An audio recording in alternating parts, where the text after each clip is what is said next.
So in this movie, the villain is a woman. Has been more difficult to fight against a woman?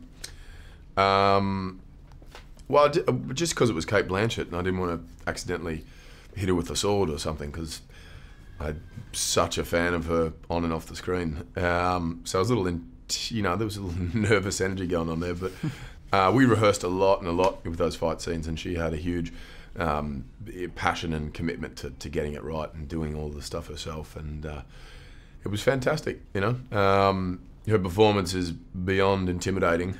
Not just because she is who she is, but she created this very offbeat, slightly insane sort of character.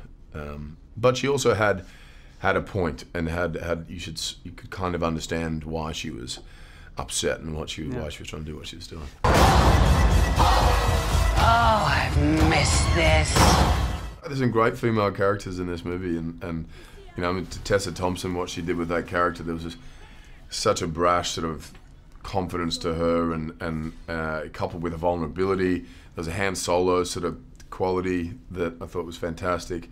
And it certainly puts Thor on his back foot. Normally Thor is sort of all-knowing and confident and in charge, whereas when he's paired up with someone like that, he has to take a back seat, and that was a nice change of pace. Women also are very important in this movie. Yeah. So, what do you think? I mean, is there a feminist message? I think there is, yeah.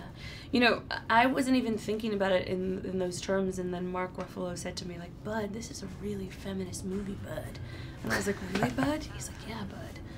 In the sense that the destructive power in the movie comes in the form of Hela, and also the figure that sort of represents redemption in a way, is also a woman in the form of Valkyrie. I think it's really feminist in that way. And also we can see that when women get upset, they're very dangerous. Well, when people get upset, they're very dangerous, and women are just people, so yeah, that's true. I feel like these movies are working out something that we're working out culturally. Almost everyone, Civil War, Avengers, this. They're very part of the time that we're living in, and right now there's women's equality and strong women, and that's something that is in our consciousness right now, and we're having a discussion about it. There's also a thing about diversity in this, and people of color, and the gladiators are all of these different nations that have been dumped on this planet, and they have to go and save the white, Aryan, Valhalla, this Asgard.